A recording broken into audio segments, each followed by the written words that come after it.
Ayan po guys, yung mga nahuli po natin na isda. Kaya lang pawis na po ko dyan. Sobrang init po.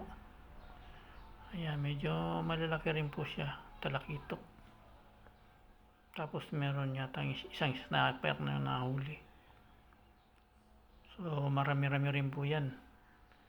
Yung isang piraso po, bali nagtitimbang ng mga 5 hanggang 8 kilos po. Yung tinuturo ko na po yan, mga 8 kilos more or less po.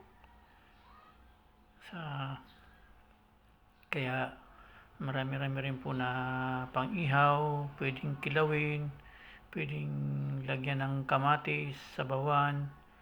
Marami pong luto dyan. Paksiw yan, masarap din po. Marami-rami po yan. Kaya lang po, pauwi na ako ng kinaumagahan yan. Nang mahuli namin po yan.